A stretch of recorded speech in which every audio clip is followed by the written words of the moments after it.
So I eat one meal a day. It's just meat and water. That's it. It's pretty simple. It's not limiting. People are like, don't you get tired of eating like that? I mean, there's a nice way to answer that. And then there's the way I do answer it, which is like, you ever just, brush your teeth with a toilet brush? And they're like, no. Right. Like, but you don't feel the need for variety. Like, aren't you just bored of your toothbrush? Why don't you try the toilet brush? And they just like, no, the toothbrush is the right tool. Right. And there's one thing we should be eating.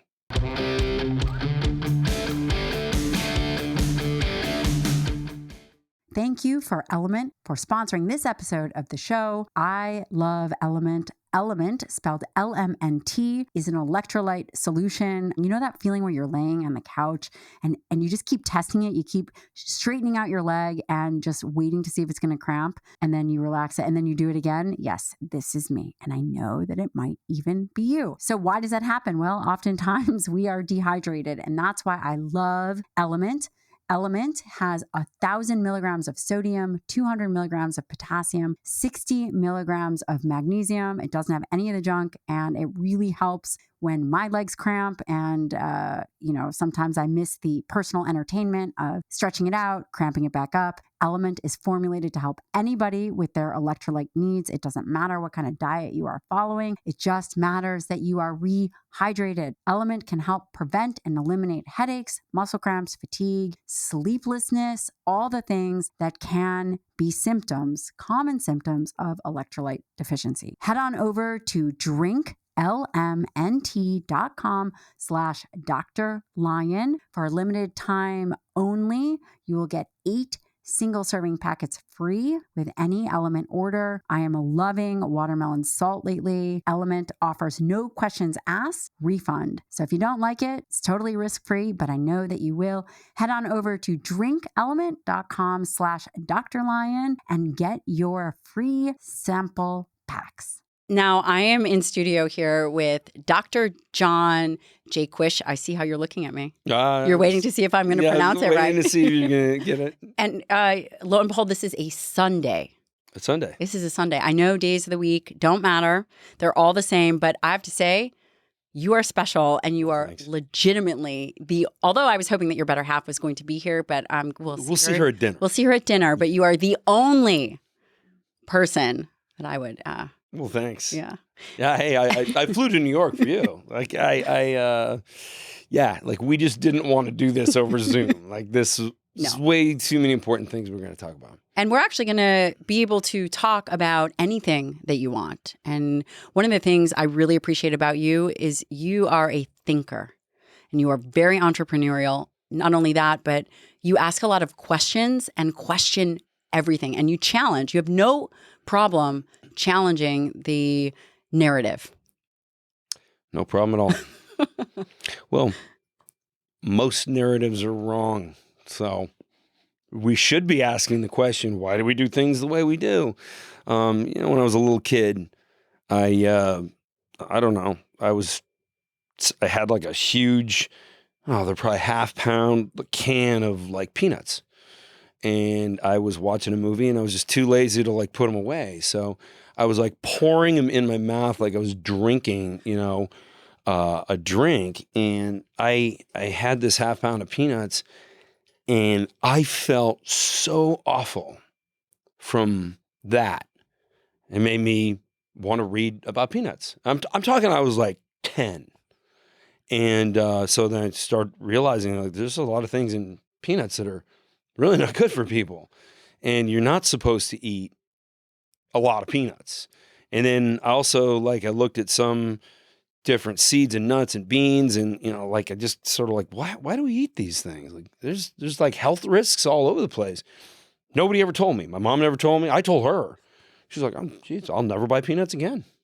That's crazy. And so have you always been interested in health and fitness and wellness? I think I'm just interested. Fair. They're just things that I see that catch my interest all the time. Just, I don't know, engineering problems, or I do like looking at analyzing the things we do with the human body. There's a lot we don't understand. And then what we think we understand, some of it's wrong. So figuring out better answers so we can live better lives, like, I don't know, I can't think of a better way to spend my time. Yeah. And you've come up with quite a few answers. You have also been very entrepreneurial in bringing these answers to the public. Yeah. Which, I mean, I would say that you've pretty much solved osteoporosis and so. you're solving care with affordable care. What else are you working on? What is of interest now? Well, I want to get everybody much more fit than they've ever been or ever even thought they could be. Most of fitness doesn't work very well. I would say 99% of people, this is my estimation, but there's some research to back this. 75% of American males are either obese or overweight. So, when I see, it gets to magnitudes where you could probably represent the population, just the people who comment on my advertisements. Most of the people explaining to me how great the gym is, in response to my book, Weightlifting is a Waste of Time, they're all obese. And, it's like double chin and baby arms is like the kind of person who comes at me with rage. And it's like, why are you defending an industry that obviously does nothing for you? Like the other day, some guy's like, I've been lifting weights for 35 years and I'm in fantastic shape. And I just responded to the guy with his own picture. And, people just ridiculed him. Like, are you sure? Like, you've been going to the gym for 35 years. The guy just had double chin and baby arms, I mean, like, okay. How did we get so mixed up? You sure proved my point. I mean, how did we get so mixed up? I think people just do what they're told. And, finally we have a government that's capitalizing on that by seeing how just totally subservient some people are. Just do what they're told, and they don't really question it. I'm just kind of blown away. Like, humans are amazing followers, blind followers. Not a lot of leaders. It's just, not a lot of people who are like, well, everybody's going to the right. I'm just going to find out what's out there before I make my decision. I never took the vaccine. Like a hurried vaccine. It's like, hey, I'd rather just get the virus and build natural immunity. Now, I've been saying this for a long time. So now what I'm saying is kind of the normal thing to say. But, and that's kind of goes to what you've been, and we're going to talk all about nutrition too, because I definitely want to talk about that. How did you figure out, and it's interesting, I talk a lot about resistance training, and I have been listening to you, and perhaps there's a component of that we could really improve upon. Oh, well, so I've never really explained this on a big podcast, so you're going to get some interesting content. The reason, so here, let me go back to the beginning. I went to a high school with this guy named Mark. And when we started high school, he was a little bit stockier than me, a little more muscular, maybe 2 inches shorter than me. And I mean, I don't know, I'm almost like 6'1", but I was really skinny, like 100 pounds. That's hard to believe. Oh, I was a stick. And so we were kind of, the same weight room. Over the summer, the guy put on 30 pounds of muscle in 3 months. And it was between freshman and sophomore year. And I did the same thing he was doing. I ate the same stuff. And I'm, just like, well, what else are you doing? He's like, I don't know, smoke cigarettes. I'm like, okay, well, that's not the magic. Hard pass, yeah. Right, yeah, okay. And I watched this guy, by the time he was a senior, he was benching 575 for repetitions, like just on his way to the NFL. And so it was like, we did the same stuff, ate the same stuff. It happened for him. it didn't happen for me at all. I put on a little weight, but that was like puberty, you know? It's like, it wasn't like, yeah, I had a six pack, I was lean, but I just didn't put on the size. And so I remember when like senior year of high school, I'm like, I'm going to figure out the difference. I'm going to figure out what is different about guys like him. Because basically the people like in the NFL, the strongest people, right. NFL are strongest athletes in the world, fastest athletes in the world. Weightlifters love to argue with me on that one, but I'm like, oh yeah. You went into a sport where you make like maybe a couple $1,000s a year, but you didn't want to go into the NFL right. because just weightlifting's better, right? Okay. Unbelievable. So I figured it out and documented it. It's like the last chapter of the book. But in retrospect, I wish I had put it towards the front. 'Cause my book it's not heavy. There's science, but I show a study and then I say, and this study is important because, and then I'll explain sort of in layman's terms. So, by the time you get to the end of the book, I think people just look at the last chapter and they're like, oh, fuck it. I'm not even reading the last one. So here's the difference. A genetic outlier, a person who puts on muscle very easily, is not built like me. Like, because here's the origin of my pectoral. And I'm not sure if my arm's on camera or anything, but I'm just pointing, at my arm. The insertion of the pectoral is usually right here. It's at the top of the humerus bone. So the pectoral pulls the humerus bone towards the midline of the body. But some people have the insertion on the other end of the bone. Very rare to have that. But it means they have a much longer tendon. Tendon is the most elastic material on earth. So also that long tendon becomes a lever at the same time. So they have an elastic lever inside their body that the rest of us don't have, which means they are able to move more force and activate the musculature to a much higher degree. So when that person works out, it's a much more powerful stimulus than when the rest of us work out. When most of us work out, there's like no stimulus at all. 23%, I think it's author starts with a P. I think it's probably like the 8th reference in my book. It was a 2008 study. The guy determined that there's 23% of the population that cannot, with weights, ever stimulate any muscular growth, any muscle protein synthesis. So they can maybe they can have some sarcoplasmic growth. They can retain some glycogen in the muscle, make it a little bit bigger, but that's not going to compound. These are the people who, like, the first 2 weeks of lifting, they put on a couple of pounds of muscle and then they work out for 10 more years and nothing happens. No matter what. No matter what. So, weightlifting just sucks as a stimulus, because when I looked at these genetic outliers and I was like, whoa, I know how to create that effect external of the body. They're doing it internal, but we can do it externally. And I came to that conclusion when the clinical trials of my medical device were going on in London. And what device? What was that? That's OsteoStrong. Oh, okay. That's that's my bone density device. So we were taking postmenopausal females and having them put 800 pounds, 900 pounds through their hip joint. Now, it seems like a lot, but they're in the impact ready position. So, for my upper body, that's like right here, 120 degree angle, back of the hand in line with the clavicle.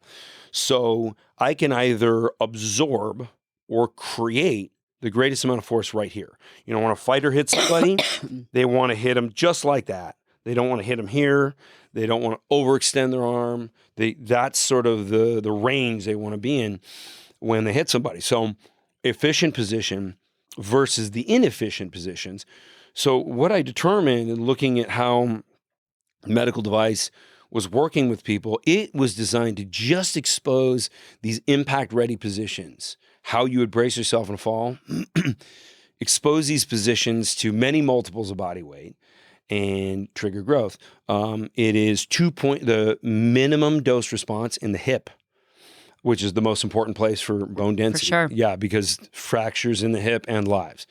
So And that kills people very quickly. Yeah, same mortality rate as breast cancer. It's just not quite as scary because you break your hip and then you go to the hospital and then you get pneumonia and you don't recover. So, putting all these things together, it's like, okay, we need massive variance. So if you're seven times stronger here than you are back here. So why would we work out with a static weight? And then so that's where I came up with the title Weightlifting is a Waste of Time for the book, and started kind of tinkering with the book and outlining it, not ever knowing if I was going to come out with it. Or... When did you actually publish it? It was a bit ago, wasn't it? 2 years. 2 years ago. Oh, so not too long ago. Not too long ago. Was that aha sold hundreds moment? of thousands of copies. Yeah. Well, I am going to read it. Great. And we're going to share it. Sure. When your aha moment, though, came in high school. Seems as if it started. It started for sure. Because I went in a completely different direction. I went in the bone density direction because my mother was diagnosed with osteoporosis. It's like, well, I'm going to help my mom.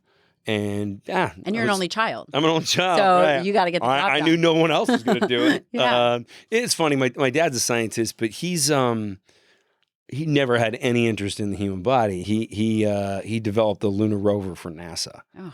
Yeah. So how does he live with he's himself? A problem solver. Right? It's like, yeah. So you got some good genetic brain genes. If that can be transferred via genetics, yes. But it was more just like watching him solve problems. Like, never went the conventional way. So did he teach you to think outside the box? Yeah. It's completely. And now it's like he laughs now because I'm talking about all kinds of stuff he doesn't understand, isn't particularly interested in. I mean, like I see him, reading like Popular Mechanics, and it's like all the advancements in automotive technology. He's just excited about it. And then sometimes I'm like, hey, check out this study on statins. And he's like, can you just tell me what it says? he doesn't really care that much. But anyway, that's kind of cool. So it was just different interests. But over this whole period of time, I finally come to that conclusion, like, we're so much stronger in the impact ready range. And we are so disadvantaged in the weaker range, unless you have that genetic anomaly situation where you have the longer tendons in the body. And what percentage of people you think even have It's less than 1%. So less than 1%. Yeah. Doesn't that make all this, that would probably confuse all the studies that we're looking at for muscle protein synthesis if we're not even taking into account but who ends up in those studies? The people who are really into weightlifting. Yeah. And self-selected is what you're saying. Yeah, so that it becomes self-selecting. And like, for example, one of the most powerful references for variable resistance exercise. So in the more recent years, there have been some studies done with banding and bars and stuff like that. And there was one where they did it on, they had a control group that lifted regular weights, and then they had the the variable resistance group, but both groups were Cornell athletes. So it's like, okay, I mean, self-selected to be right. So excellent. Yeah, so Physically, yeah. The people who lifted weights grew muscle, and the people who used variable resistance tripled the gains of the weightlifting group. So it still came out much better, but they're all genetic outliers. Right. Yeah. And so it's like, okay, like it's a bummer, but the people who generally end up not liking weightlifting or getting results from weightlifting, they leave it. They go do something else. I mean, it doesn't mean they're not going to be athletic. They might do something that doesn't require a lot of strength. I mean, whatever. Yeah. Some other hobby. But I think you need to focus on muscle. The two greatest drivers of long life that are uncontested are high levels of muscularity and low levels of body fat. And that, I mean, that's what brought me to my nutrition conclusions, because nutrition research is all over the place. You can find anything is great for you, especially when the study is sponsored by Nabisco, or, you know, the other way around if they're actually doing their jobs. So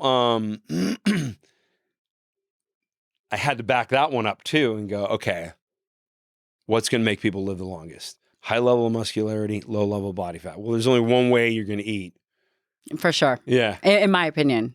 Yeah. No. In the outcomes of pretty much every unbiased study out there. Yeah. Yeah. So, you know, heavy animal protein. Yeah. So now getting to the point, I'll go back to the X3 story. Everyone wants to know, so should they be lifting weights? It seems like that's not super efficient. There's other ways to do it that you're talking about. Mm-hmm. That, I mean, you're the only person that I know that's even talking about it in this way. Is that true, or is it gaining more? No, yeah, you're the only one. I mean, I see my job as pretty important because I don't. And it's variable resistance. Is that variable resistance? That's the scientific term. So in another 17 years, perhaps we'll have more people that will continue to be working on this. Yeah, probably. And what is variable resistance? It's just changing the resistance as we move. So when I when I do like a bench press movement, I'm holding 150 pounds here, about 300 pounds in the middle, and 550 at the top. And that triggers an incredible amount of growth. I get a much bigger level of exhaustion. Only need to do one set per exercise. In fact, the fact that we do, when lifting weights, the fact that humans do more than one set is so symbolic of how absolutely lame weightlifting is. Because it's like, how many sets do you need to do in the sunlight to get a tan? You know, and people look at me like when I ask that question, I'm like, one. Right.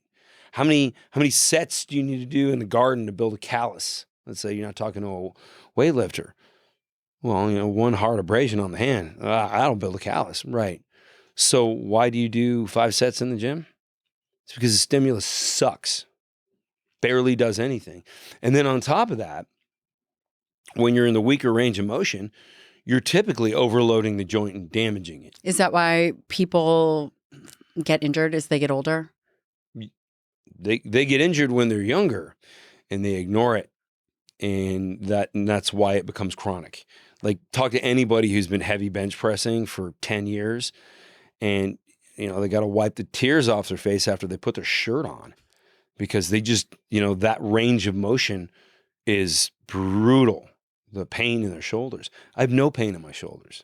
There is one thing and one thing only that makes me not want to get out of bed. And that's the sponsor of this episode of the Dr. Gabrielle Lyon Show. And that is Cozy Earth. These sheets, I am telling you, if I could just wrap them around me and walk around all day, you would think I'm totally weird, but I would potentially do that. That is how soft these sheets are.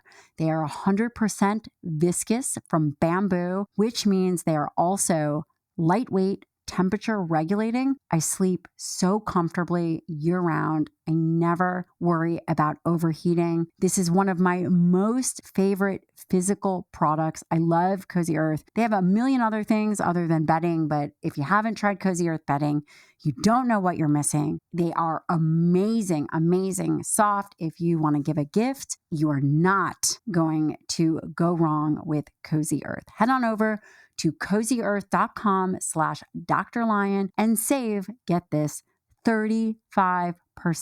And it is backed by a 100-night sleep guarantee. You can check out what that means, but they guarantee a great night's sleep. You have 100 days to try it out. Head on over to cozyearth.com/Dr. Lyon and save 35%.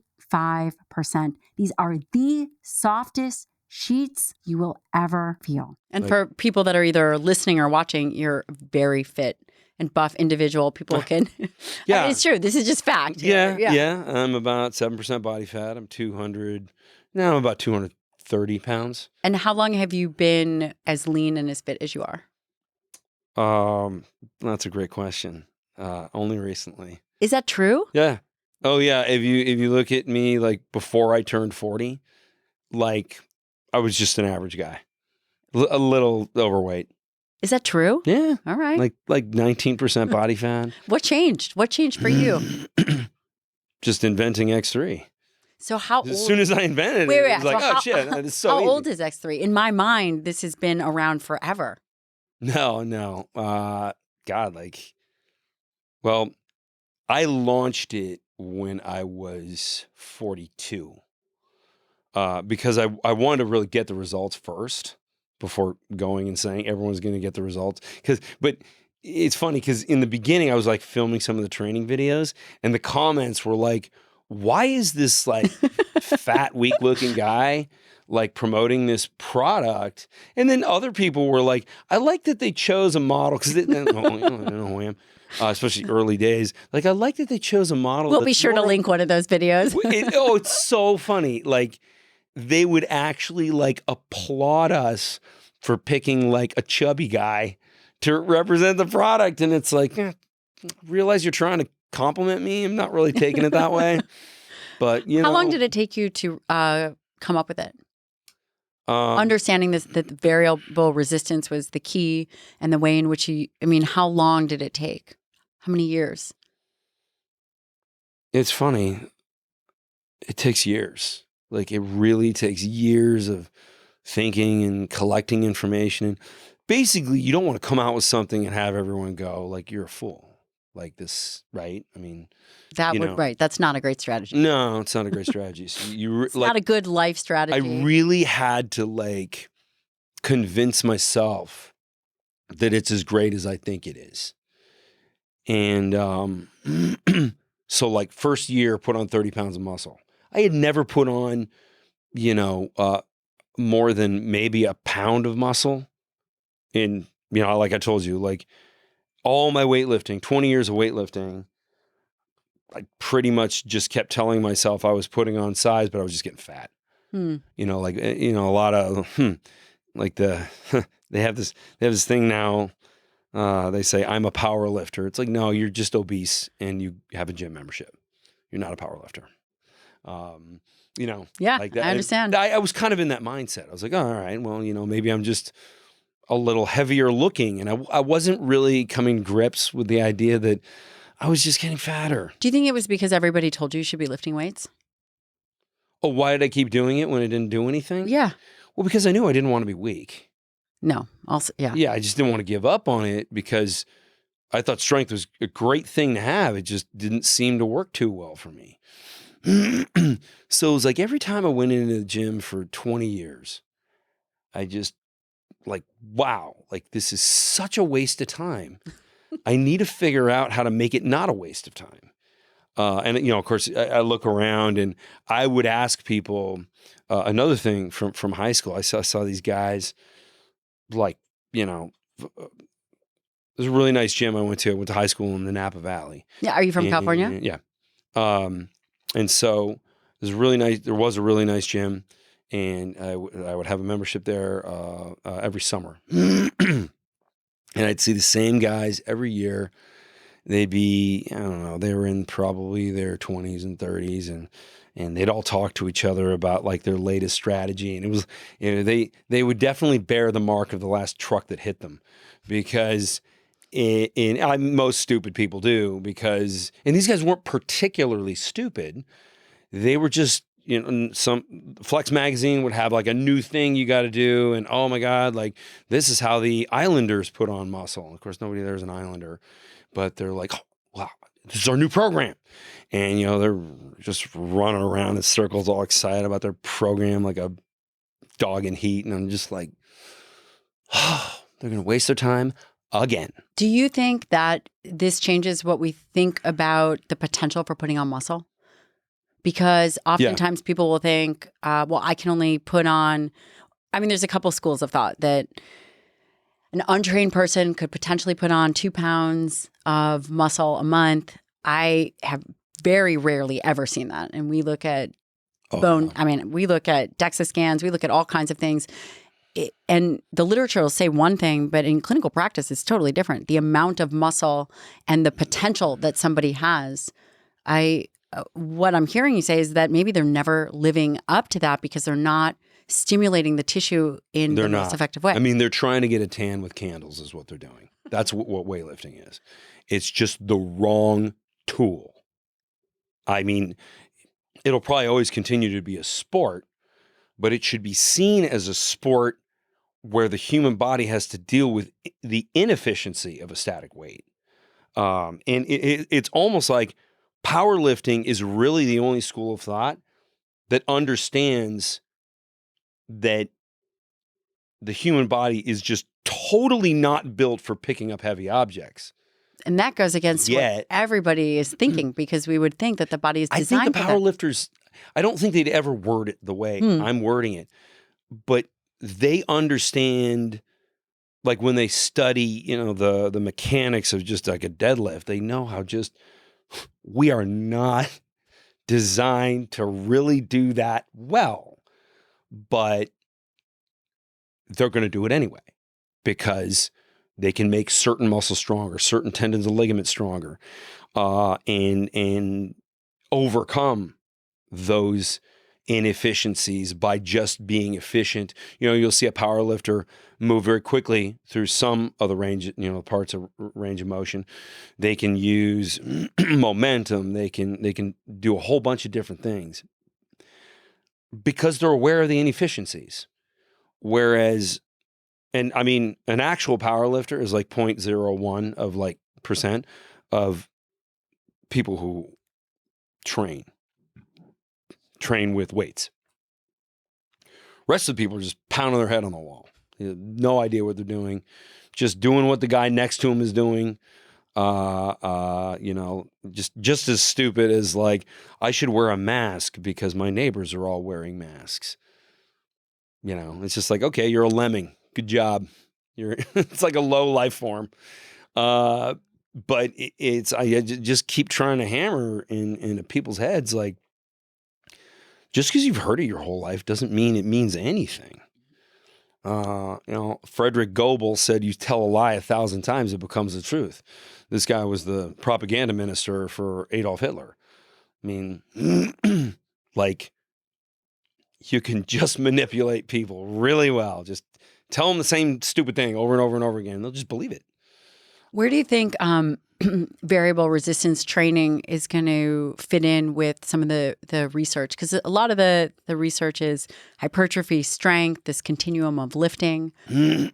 Right now, there's 16 really high quality studies. They all show variable resistance will grow muscle and develop strength way faster. Like the one study I was referencing, which wasn't really set up well, still had triple the gains with the Cornell athletes. Yeah, and I never liked that. Actually, I've gone to a different sort of strap line of the product, which is greater force, greater gains. So, I mean, that's a universal truth. But we truly are exposing the body to much more force than we ever would in a gym, and that's what triggers so much growth. But we're playing to the efficiency of positions and deloading the inefficient positions while still taking them to fatigue. So a set with X3 is, I'm going to go to that 550, the 300, the 150. I'm going to go through that whole process until I can't get to the 550. Then I'm just going to do shorter reps with 300. And then I can't get there anymore. Then my last couple reps might only be an inch with the 150, but now I have taken all ranges of motion, the entire muscle to absolute fatigue. You cannot ever do that with a weight, not even close. So, it's after I got started, I saw Dr. Attia on someone else's podcast, and he said, I don't encourage weightlifting very much because I feel like weightlifting overloads joints and underloads muscle. And I was like, wow, like this guy is actually thinking the same way I am. And so that was like a huge point where I was like, okay, now the world's ready for this. Like people didn't throw, tomatoes at him when he said that. It was in front of a live audience too, which I thought was kind of a cool show, wherever it was. Did you have any failures on the way to developing the X3 bar? Not X3, no. The bone density medical device, yeah. What's that? OsteoStrong, there were plenty of strange directions that we took and just had to scrap it and go with another design. Now, it's pretty perfect right now, the bone density, OsteoStrong. There's always room for improvement of anything. And that's a problem. Never, you never really want to ask an engineer that question because it's like you're always in redesign. In fact, here's something my dad told me. Never work for an engineer because if an engineer is running the company, all they want to do is redesign the product. They don't really care about sales or marketing or anything. Their head is always like, okay, well, the next version, and also he told me if you ever work at a big company, don't let the salespeople talk to the engineers because the engineers will convince the salespeople that the product we're selling right now sucks. We got a better one coming. And then the salespeople are going to want to talk about what's next, meaning they'll never sell anything. So, I thought those pieces of advice were pretty funny. So you are not going to be redesigning the current product? Well, funny you say it. Last week, As a matter of fact. Yeah. No, last week, it really launched the flagship product. It's at a higher price point. It's about $1,000. But it's a bar that synchronizes to your phone, so you get to see the real-time force. Wow. So through that range of motion that is very cool. Even more powerful, it captures a metric we're calling total force. Wow. Which is, if you look at repetitions, like a cross-section repetitions, like a sine wave, up the rep, down, up, down. We total all the force created under the sine wave. And that's total work. So if you I might have a, chest press day where I have, I've done 9,000 pounds of total work. How long do your workouts take you? Let me get back to that. Okay. So that'll be the next thing I go. So if you capture all that weight under the sine wave, well, you could be almost there because you're competing with your previous. So now okay, I'm going to fatigue, but I'll try and get an extra couple of shorter reps, just a couple to get to the point where I've put more force through the muscle this time than I did last time. So it almost guarantees the perfect stimulus every time. Wow. Yeah. That's amazing. That is so cool. Like you look at the numbers, it. And it's funny, like I only have one for myself. Cobbler's kids has no shoes. So regular X3s, I got one in the trunk of my Lamborghini. I got, one that lives in my suitcase. I got one in my place. I got, so I got plenty of those. But the new one, I just have one and I leave it at my office.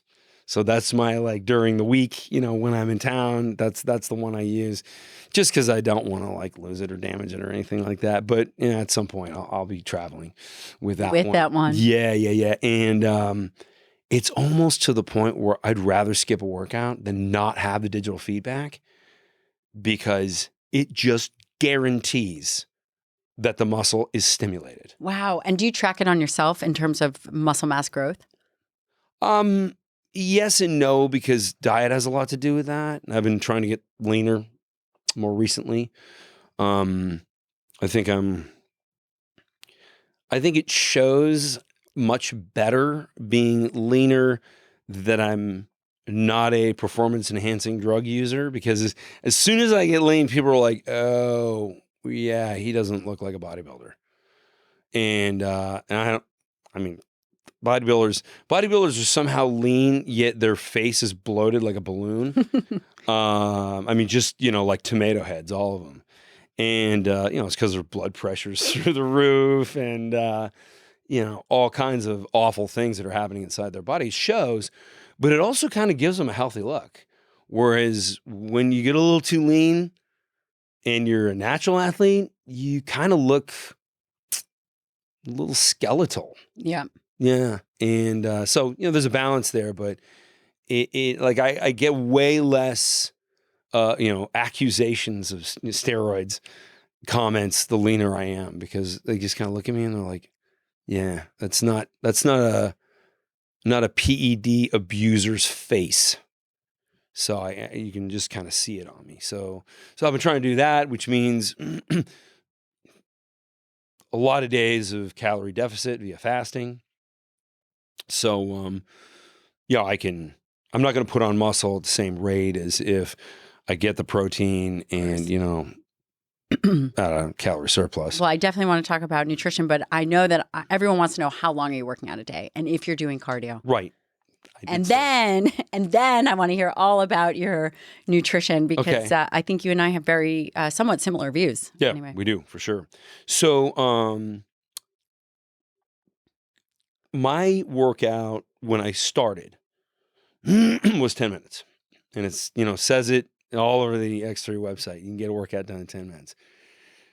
Yeah, when you become really muscular, you can't get it done in 10 minutes because you have more of a draw of blood.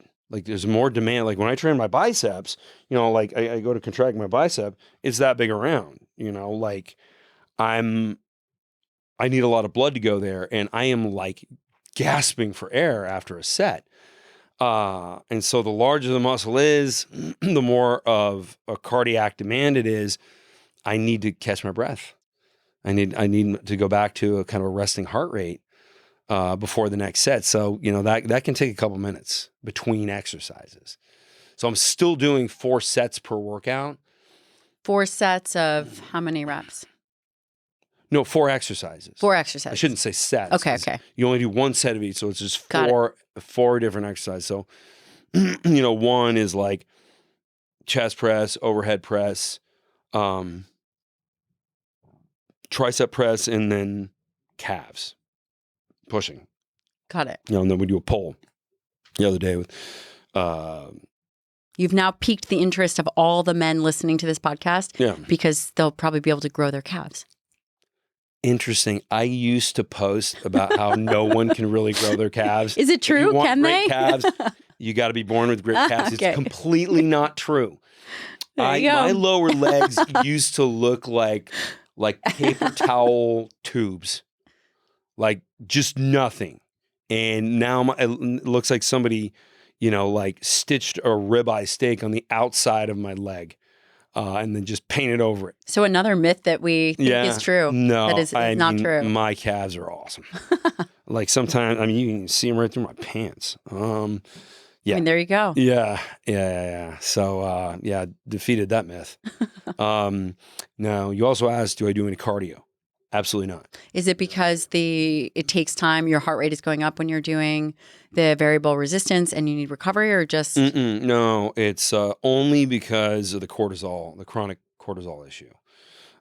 Nothing wrong with cortisol. Your body doesn't produce any bad hormones. Because I always hear like fitness people like, well, that's the bad hormone. Like, oh, idiot. Like, there's no such thing as a bad hormone. You don't want it chronically elevated though. You don't want ghrelin and leptin chronically elevated either. So, and they're wonderful hormones. So it's like, okay. Cortisol goes up when your body is stressed. Getting out of bed in the morning, cortisol goes up. But then it goes back down. Have a cup of coffee. It goes up, but then it goes back down. When you do cardio, more than 20 minutes, usually above or at target heart rate, so still aerobic, you will upregulate it for 2 or 3 days maybe. Well, if you're then trying to become an endurance athlete, you do that over and over again, now it's chronically elevated. So let's look at what cortisol does. It gets rid of muscle and preserves body fat. So you stay as fat as possible, as long as possible. Now, a lot of people have gotten to the point, when they get into it, they're not necessarily overweight, but it's a skinny fat situation where you're cannibalizing the muscle, and then you're you're preserving body fat. So like you'll never be lean or strong. And like I, mentioned with my nutrition decisions, being lean and being strong are the drivers of long life. So, basically cardio athletes are going to quit doing all that cardio when they turn, I don't know, maybe 60 or something like that. They'll have joint problems all over the place and they're going to die younger. And they do statistically. Mm-hmm. And oh God, like runners they're like vegans. They will come up with bullshit research and twist a study. Like they'll have an interpretation. You read the study. It's like, that's not what the study's even about. Yeah. Yeah. I mean, just completely like distorted reality. Yeah. And yeah, it's a bummer because I do admire somebody who can run a marathon. Like that's cool. It's just not good for you. I agree. My husband's actually training for the Boston Marathon, not by choice. He's doing it because I don't know. He'll have to tell us, but Okay. It's supporting some troops in some way. And he's like, God, this is a terrible idea. Yeah. I mean, he's not a, yeah, somebody asked me that. Not like, a born runner. he's not a born runner, to say the least. Nobody is. Yeah. Nobody's a born runner. Thank you to Inside Tracker for sponsoring this episode of the show. That's insidetracker.com/Dr. Lyon. People age at different speeds, and it doesn't mean that the date on your license is actually your inner biological age. So what are you going to do about it? Well, number one, if you are looking for ways to extend your health span and slow down the aging process, the key to health and longevity is in your blood. And of course, exercise. But it's much easier to look at what's happening inside your blood. And you can head on over to Inside Tracker, and it provides you with a personalized plan to improve your metabolism, reduce stress, improve sleep, optimize your health for the long haul, all the things. Blood, DNA, fitness tracking data, you name it. They're really evolving, which is one of the reasons that I've partnered with them, because I believe that they're doing really good work in the world. And I think that it should be accessible to everybody. So head on over to insidetracker.com/Dr. Lyon. You'll get 20% off the entire Inside Tracker store. If you have not done this yet, it is time to do it, because only you can move the needle for your own health and wellness. So head on over to insidetracker.com/Dr. Lyon and get your 20% off. What about high intensity interval training or any kind of sprint interval training? Love that. Oh yeah. If I had the time, I would do that. I used to be really fast. I was an outside center in rugby in university. So really enjoyed that. I'd love to play rugby again, but I'm 46 years old. Yeah. So, also my wife would just be terrified. Yeah, and rightly so. I used to race. Rightly so. I used to race Lamborghinis. And no, that's out too. As soon as it got to the point where I had done enough training where, I was doing wheel-to-wheel races, where you're passing people and stuff. Yeah. Yeah, she's like, no. I like her already. Yeah. Well, it's funny, when I truly saw that look of fear, and she starts blinking really fast, like she's going to cry and she's trying to hide it. She's trying to be supportive and concerned, but not really show her emotions, because I don't know why she would ever think I would be mad about that. Because we want to support our husbands in their really bad ideas. Yeah, and we don't want it to be, that's it. Yeah. I have to choose, but it's, yeah. And I'm glad that you saw through that. Well, and she's like, but what about me? What if you get hurt? I was like, okay, I don't need to do this. It's true. Now, I am going to be racing classic cars, but that's very different. How? Oh, really? Everybody does one lap, and it's whoever has the fastest time. Okay. And it's relatively safe? Yeah, it's relatively safe. And because you think, you really don't want to destroy a classic car. Yeah, I can imagine. Right. And so the cars are treated with a lot more respect by the drivers. 65 miles an hour. Yeah. And not all, things are, it's more like the celebration of some of these amazing cars that are from our past that are really special. So I'm having a GT40, a 1969 GT40. That's so cool. Yeah, completely rebuilt from the rails. That is so cool. Yeah. I want to hear about your wandering through nutrition. You've probably started eating one way, have transitioned, and I'm curious as to what your thoughts are in the current space of nutrition, where you see we really fail, how we're even thinking about it. Yeah, this is the hardest thing for me to talk about because I got a lot of answers. And it's also not my field. So I kind of had to discover this well after finishing my PhD. And I mean, I think I was just generally like, I was thrilled but then as soon as I started telling people about it, they saw it as very limiting. And like removing stuff from your diet that's bad for you is not limiting. You shouldn't ever look at it that way. Like if I tell you pizza sucks, you shouldn't really eat it. You know, maybe if you're not from New York and you happen to be in New York and you like New York pizza, okay, you know, have a slice. I did last night. I had a slice of pizza. Did your wife have one too? Yes, she did. She never had New York pizza. Was it worth it? Was it good? Not really. Yeah, it's not. It's not that special. No, I know. No, Chicago is just is not that special either. It's just deep, you know, just more carbohydrates. Like, okay, you know. So now it's like I did that. Like, you know, the next time we're here, you want to get a piece of pizza? No, we already did that. But so telling people that really the culprit in nutrition, just broad stroke, is just carbohydrates. Like past glycogen replenishment, which your body can do on its own, by the way, gluconeogenesis. Past that, it might be advantageous to have 15 grams of carbohydrate before a workout. And I have a supplement that's a combination of essential amino acids and glucose.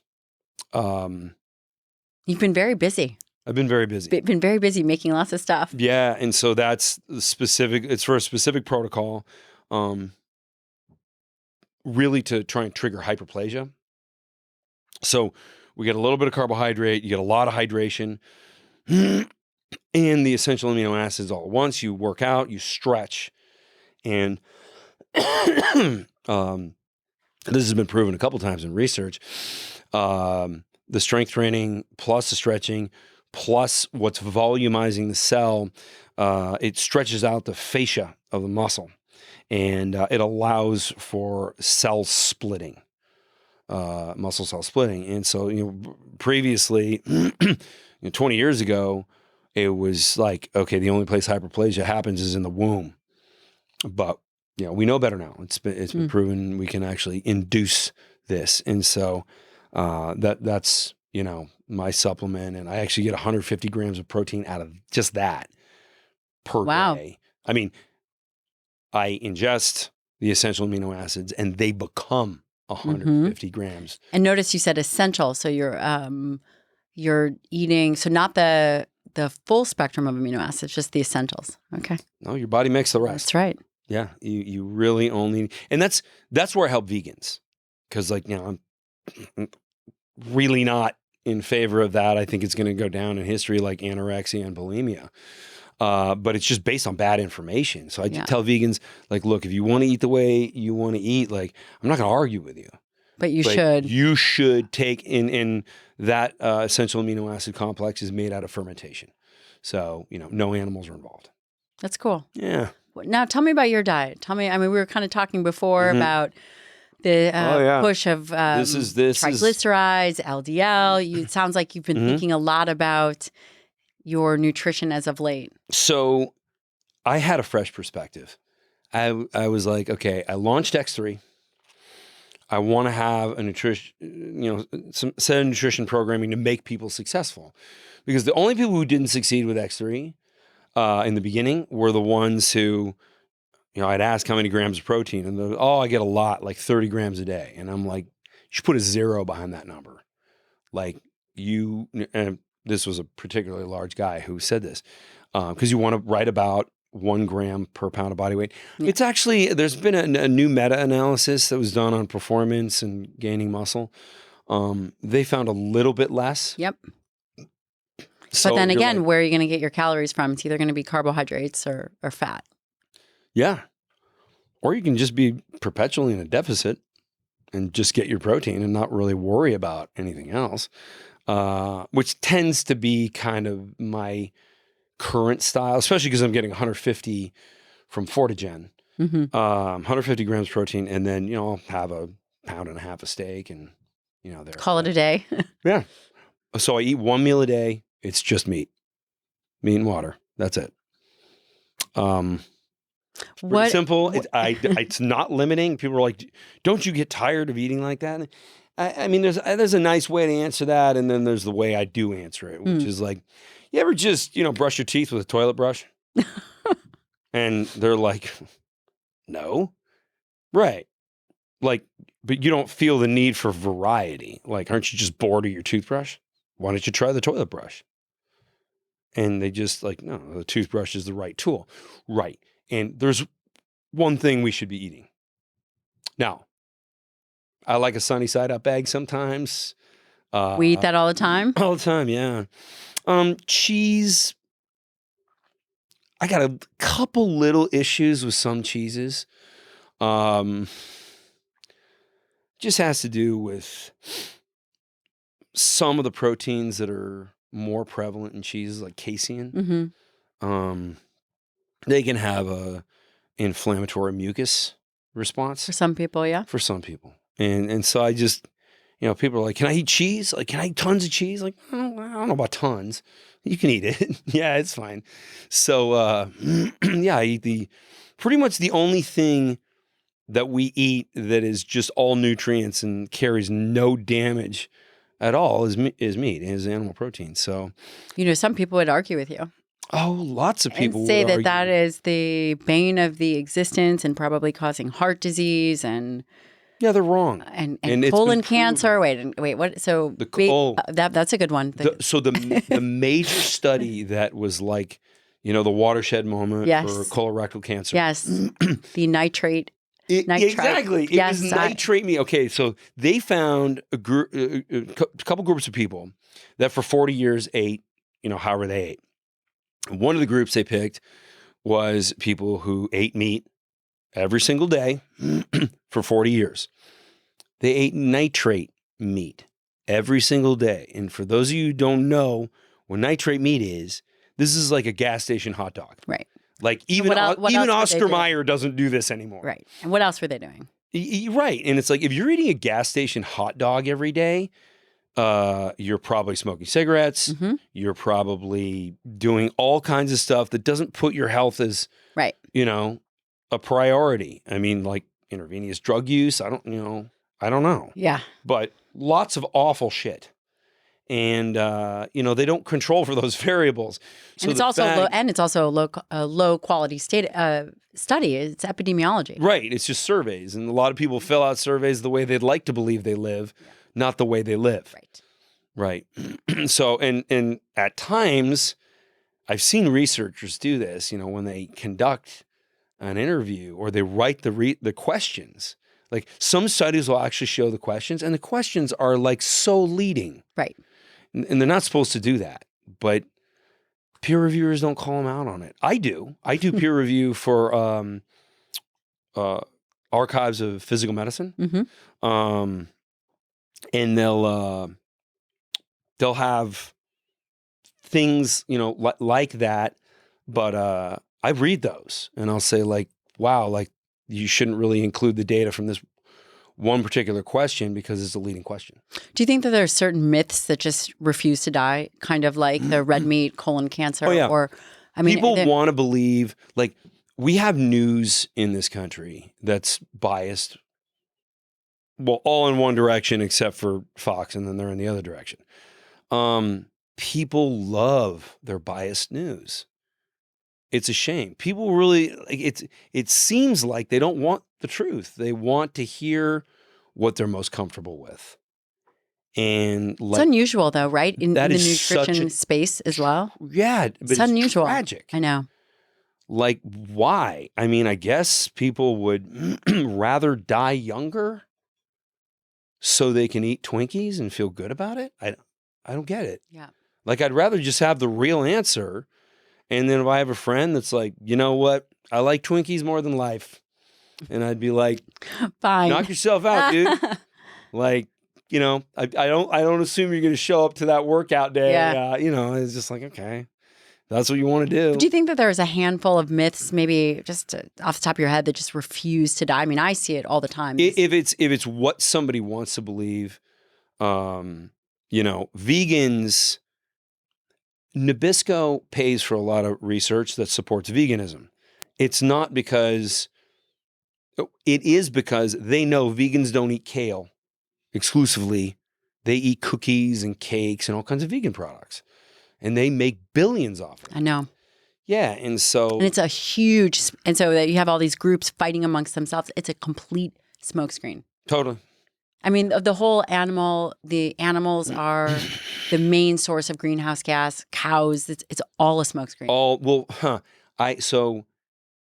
I don't really know. Maybe you can help get this message out. If you take a blade of grass and it falls over, like no cow ever ate it, it starts to decompose. That's right. It creates the same amount of methane. Yeah.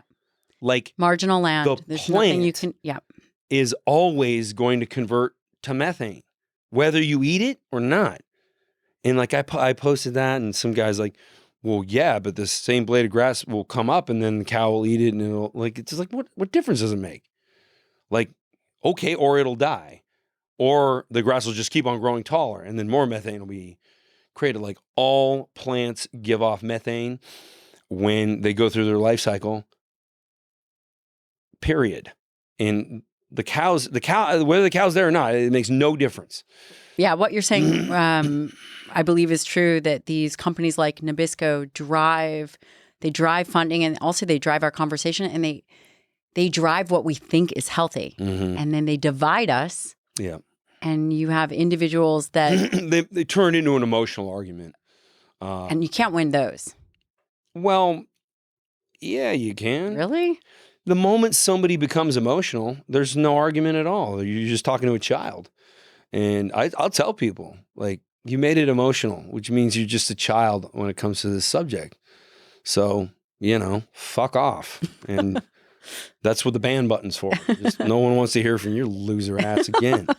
So, yeah, I mean, that's how they have to be treated.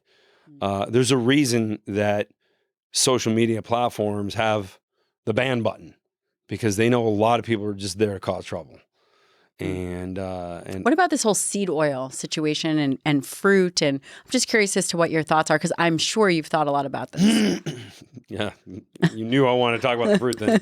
So a guy I really like started promoting eating fruit along with your carnivore diet. And I told him that's not a good idea. And the reason it's not a good idea is because high LDLs, higher cholesterol, is going to happen to anybody who eats meat exclusively. It actually doesn't go as high as you'd think. Do you think it's for everybody? Or do you think it's a saturated fat issue or total calories with higher LDL? How the body decides to process, like, you know, I can eat 5 eggs and you can eat 5 eggs. And we get our blood work done, you know, a few minutes later, and your body will actually deal with it a little differently than mine. Absolutely. And so it's not, we don't fully understand like how one person will deal with it. And there are some people who just by default have higher cholesterol. Yeah.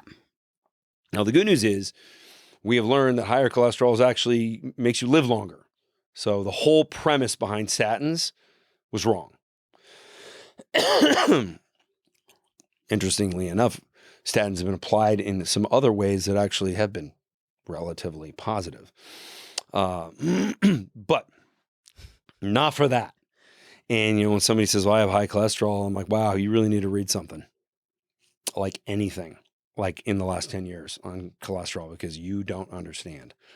And So, but the issue is when you have high LDLs, and then let's say, so you're eating mostly meat, and then you want to go and eat a bunch of fruit too.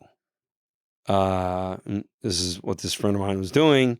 He starts advocating fruit, and that is, so now you have high triglycerides. That's a problem. And that's a problem. Right, and high LDL. So you basically have an artery that's sticky, because that's what triglycerides do. They, the walls of the artery particles become more easily trapped.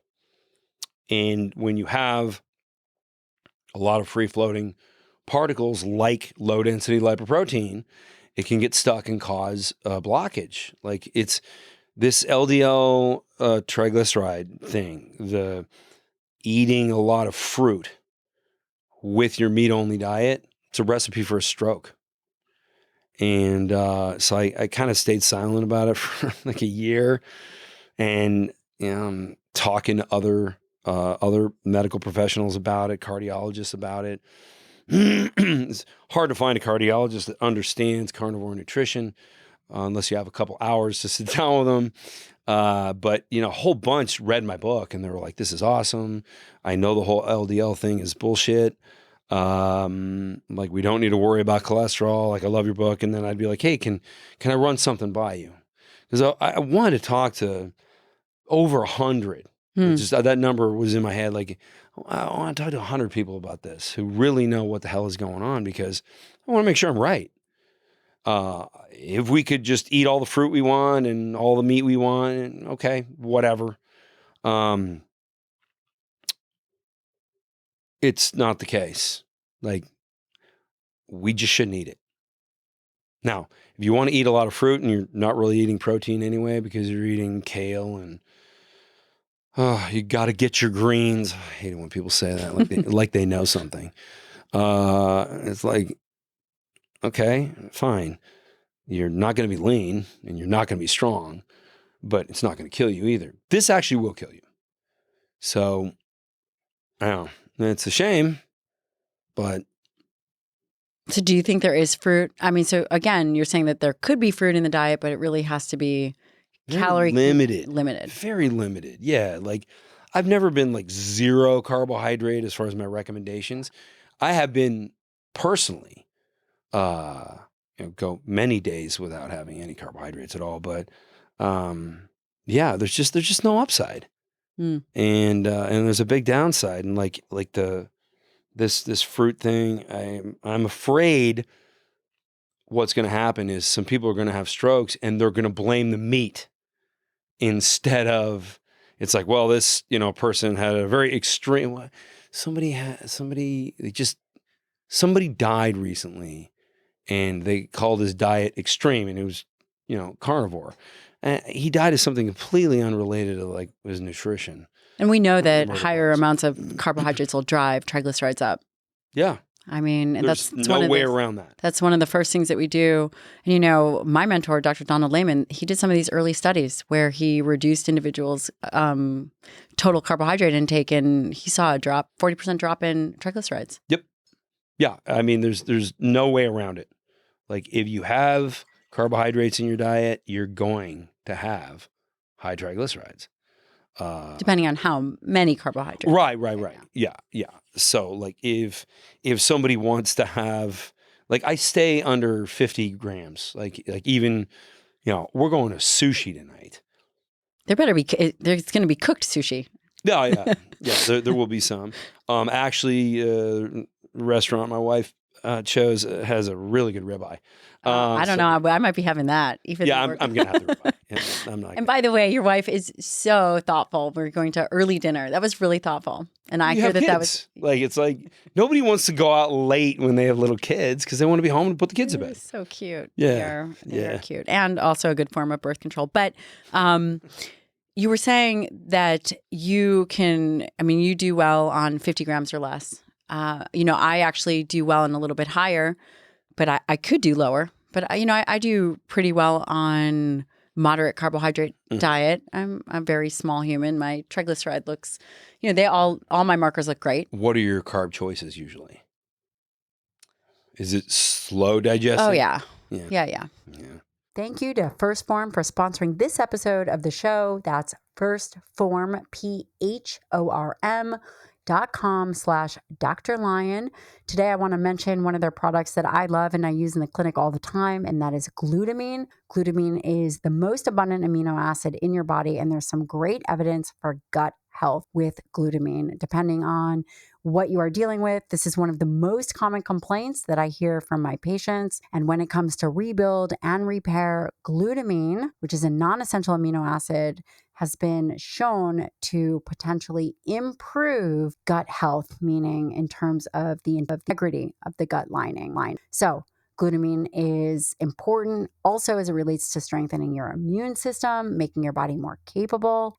It's amazing and has been used for a very long time, not only in other medical practices, but in my own medical practice as well. So head on over to firstform.com/Dr. Lyon and you can check out their glutamine. It is pure micronized glutamine, very clean, very usable. And for every 1 scoop, you'll get 5 grams of glutamine. So that is firstform.com/Dr. Lyon. Yeah, I did come to a conclusion, which forced me to create another product called Citronium. This product changes the glycemic index of the carbohydrates. Does it have some kind of white bean extract or something?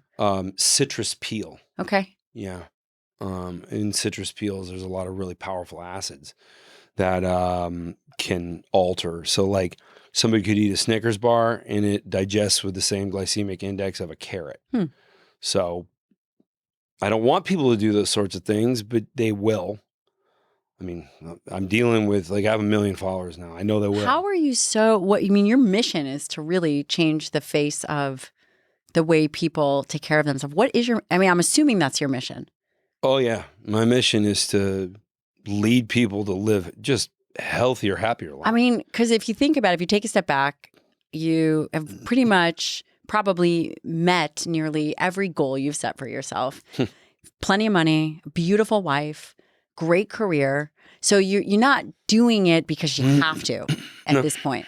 No. And if you don't have to, there's always something else that drives the person. Sure. Well, this is fun.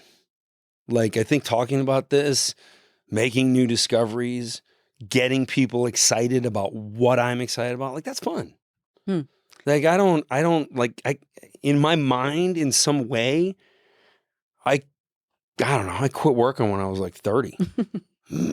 But you're still driving really hard and creating new things. Mm-hmm. I don't ever expect it to be any different. Do you have any major failures aside from, that thing with the osteo device? But is there anything else, or did you just move on so quick? So you want to engineer small failures so you avoid big failures. I come up with an idea, let's say Citronium. Came up with that idea and I ran it by,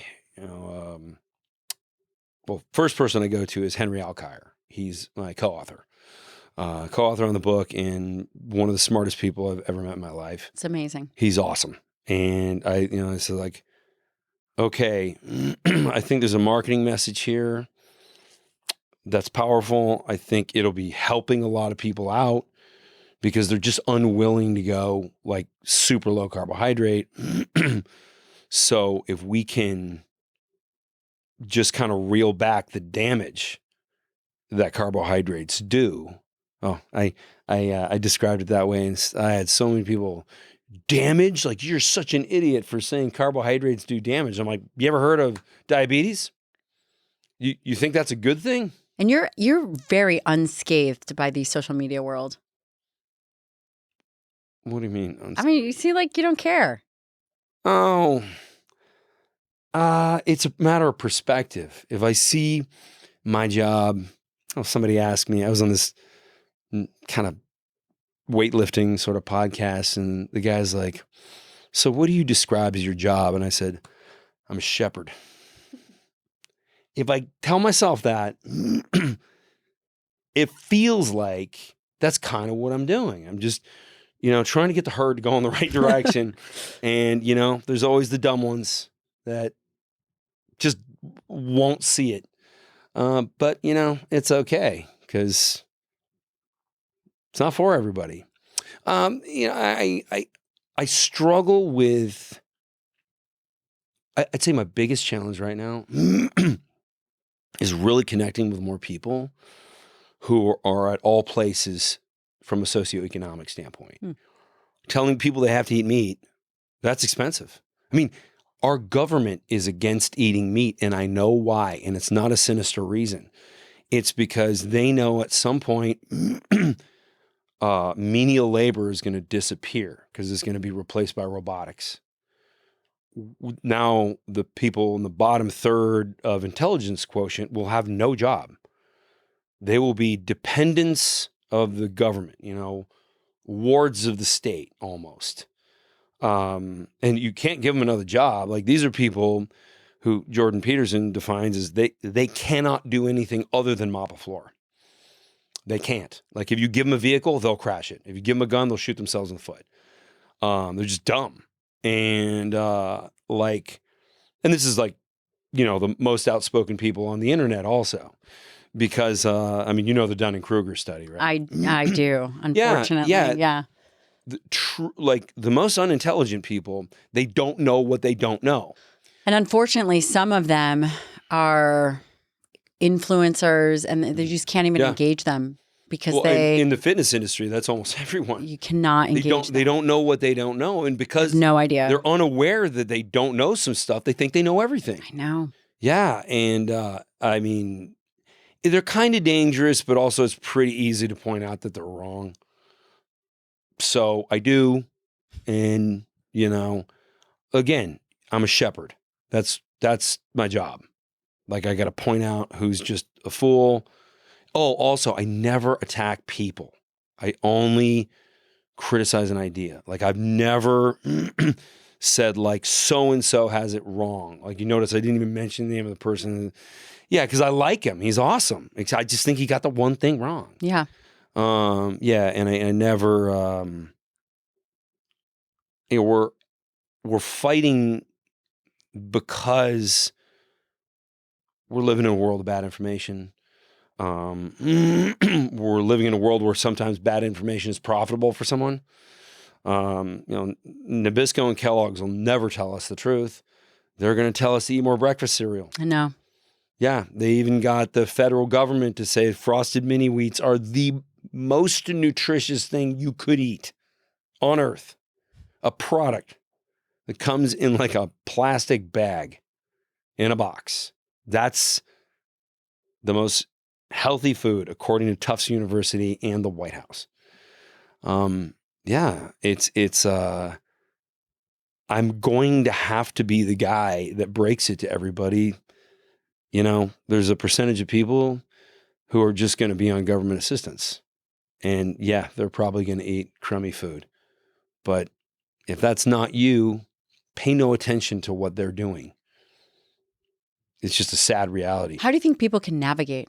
What recommendations do you have? I mean, obviously finding people you trust and listening to them, but even they can get things wrong. How do you suggest people navigate this landmine, this field of so much information? They have to decide who they want to believe. Like, when my fans listen to me, they typically don't have trouble swallowing anything I'm saying. Also, you notice like all of my posts on social media have peer-reviewed references. They're excellent. Your posts are all excellent. of them. Mm-hmm. I mean, maybe if I don't make a scientific statement, I won't, put a reference there. But everything about the human body, we should know where that information is coming from. So it's sort of like you're not really doing what I'm suggesting. You're doing what about 1,000 different studies are suggesting. And these studies were done by people who are the top of their field, who were trying to get to the truth. So obviously none of the biased study. There's no bias study from the meat industry. There is a meat industry, but the margins in meat are typically single digit percentages. Like somebody who's got a huge cattle production business, they might make 6%, whereas a box of Triscuits, 600%. Yeah. And also what you're saying is, let's say the beef industry, all commodities they all have money that they allot towards research, whether it's dairy, egg, beef. It's the beef checkoff, And again, the marketing budget, the research budget, these It's big so much farms, lower, yeah. It's not $9 billion if it's Nabisco or someone else. And it's there's no meat producer that a couple $1 million together.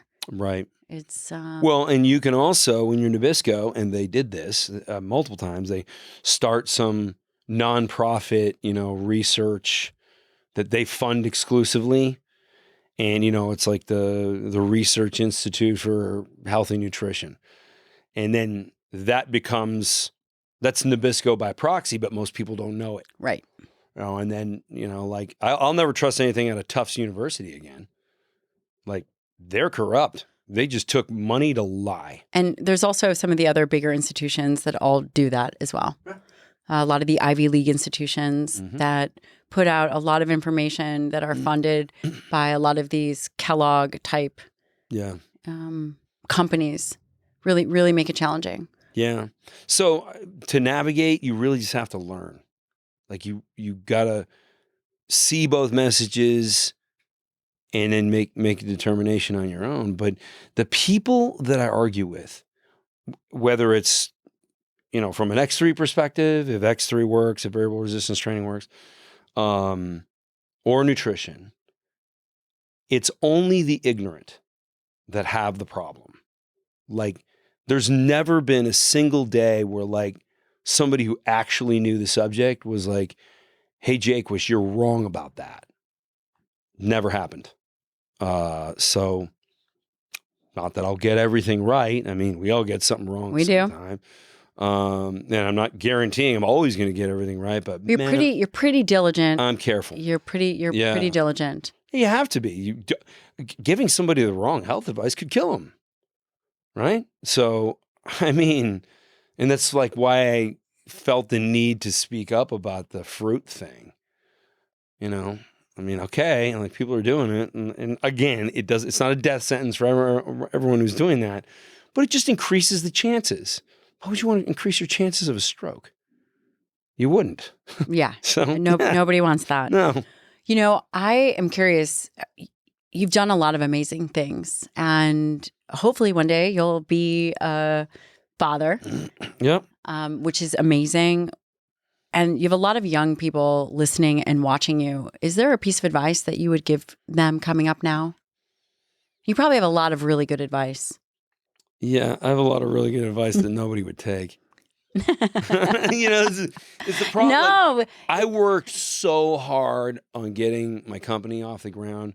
I went for 7 years and didn't pay myself anything. Did you doubt yourself that you could get it off the ground? No, never. Have you always had this much conviction? Yes. You have to. Because when you're going to do something that no one's ever done before, you're going to be surrounded by people that are telling you you're wrong. I mean, and that's probably why I just seem kind of unbothered when it comes to people being upset on the internet, because like no one questions me like I question myself. And that's not doubt. That's me not being in a place where my idea has matured enough in my own head so that I'm going to be like, I'm either not going to present it and try and prove my theory wrong. So I come up with a theory, and it's like, how would I prove this to be false? And then I do all the work I can to try and really demonstrate that my idea was wrong. And, there's some ideas that I've had that a couple of different movements, some biomechanics ideas I had that never saw the light of day. I test them and it's not going to work. So like I've tried to sort of change how people would train quadriceps, because there's such a cardiovascular demand, because it's big that in your glutes. Like when you do squats, like that's why you're just like beat when you take your legs to fatigue.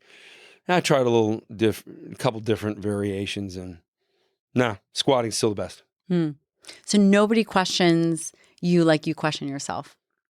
Nobody could come even close. I think that's what makes excellence. And I mean, you're pretty humble, but this is an example of excellence, right? Thank you. Yeah. Also, I mean, remember,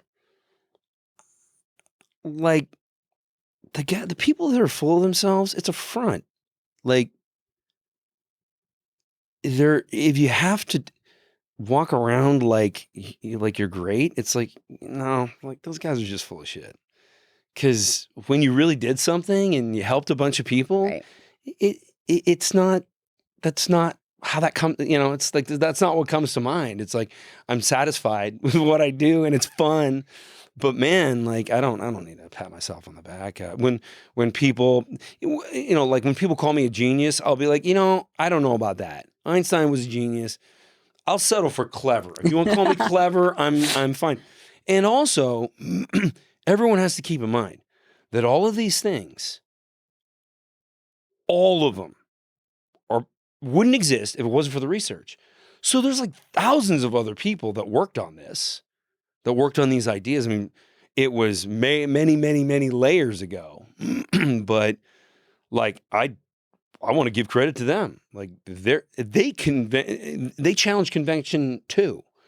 And so I appreciate all those researchers out there that are doing, the right research and coming out with something that doesn't fit the narrative. Like you and I, just to be funny, I mean, this would take a lot of time, so we probably won't do this. We could basically come up with a study that says like veganism is great and meat sucks and causes cancer. And like we could write the shittiest study and probably get it in a good journal. Like, and I mean, we would do this just to prove, like, you can say like any stupid thing as long as it fits in with, what's cool to say. Medical journals don't. They'll be like, oh, excellent, good work. And it's like, no, like we just faked it. And there's other ways researchers can do that sort of thing. But when you show up with a paper that's like, hey, the whole industry's been wrong about this. Like, those are the ones they don't really want to publish, or if they do, they will scrutinize the hell out of it. And so even the medical community suffers groupthink. Their followers. They absolutely do. I mean, and they're trained to be very algorithmic. But you have to determine who's on the editorial board. Was the individual who produced a particular paper, and there's been many, especially within that lower protein group, that have actually sat on the board of these journals like Cell and pushed these papers through. How about Seventh-day Adventists? If you're a Seventh-day Adventist, it is your mission given to you by God to get people to stop eating meat. And these people are on boards that determine nutrition? Why? I mean, nothing against Seventh-day Adventists. Every one of them I've ever met was a really nice person. But they didn't seem so nice after I told them I only eat meat. They were like, like just horrified. They look like Elmo on fire. You've seen that. Like, it's just, oh my God. And sorry, but that's what the body needs to be at its best. You probably don't remember this, but this was probably a few years ago. And I shot in, again, you get probably thousands of DMs. And I asked your advice on something, and I don't know if you remember this, and you know what you said to me? Because I was very inspired by what you've really taken is from bench to bedside. And when I say bench to bedside is you've looked at the research, you've helped with it, and then you've brought it to... I've made it actionable. You've made it actionable. And if it's not actionable, it doesn't mean anything. I was so inspired. And I was so inspired by your charisma and how you did it. Okay. And it was just amazing to see. And I asked your advice because I have a mission. I believe that we've been focused on obesity and we've completely missed the mark. And we've spent decades focusing on pathology and symptomology of impaired muscle. Mm-hmm. And, you know, for me, I want to get that out there. And I asked you, do you have any advice? And do you remember what you said? I mean, how could you remember? I'm going to share. Okay. And what you said... I must have said something cool. It was cool. You brought it up. It was be really good at what you do. In fact, be the best at what you do. Yeah. Oh, yeah. I still give that advice. And it was just really good advice. So thank you. Yeah, you're welcome. Well, yeah, when I get asked for advice a lot at gas stations, because like I pull up in the Lamborghini and, you know, like half the people just give me a really dirty look. And usually like it's teenage boys will come over and they'll be like, dude, what do you do for a living? Tell them a little bit about it. Wow, yeah, it's so cool. Like, what advice do you have? And, you know, I kind of try and size them up like, okay, like how much of the Matrix should I show this guy? Because it's like, I can't, you know, tell him like, you sound like a crazy person when you say like everyone who's giving you nutrition and exercise advice is lying or just stupid and wrong, or they're just following along with everybody else. So I try not to do things like that. I'll say like, you need to question what you've been told. Like if you like a certain thing we do and it's, you know, like let's say you like racing cars and you get into the design of how these cars are put together. Never let anybody tell you, oh, we can't do that. They're probably wrong.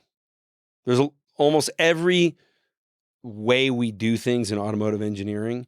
In the past, it was like, that'll never work. And that just happens all the time. But you never hear about how something was revolutionized unless it's at the time it was revolutionized. So even though we are a very creative country, we don't really encourage creativity. We encourage following. We encourage doing it the way it was done. And my PhD advisor told me, I developed the bone density device first, and then I went and got my PhD. And he said, I was almost graduated, and he said, I waited a while to tell you this, but I'm going to tell you now, he said, if you had got your PhD first and then had this idea, you would have talked yourself out of it. Because the problem with structured education, which I'm against, I mean, sometimes you need a credential, but you know, if you're a lawyer, you got to go to law school and pass the bar. But they teach you how things are done, and you can't do them any other way. It's just so often wrong. Yeah, that's really good advice. Dr. John Jaquish, thank you so much for spending Sunday afternoon with me. This is great. I'm sure we will have you back on. And thank you again. And I'll put all the links of where people can find you. Cool. And all your stuff. And I would like to play with an X3 bar myself and, and all the other. You're getting one. So thank you so much. You're welcome.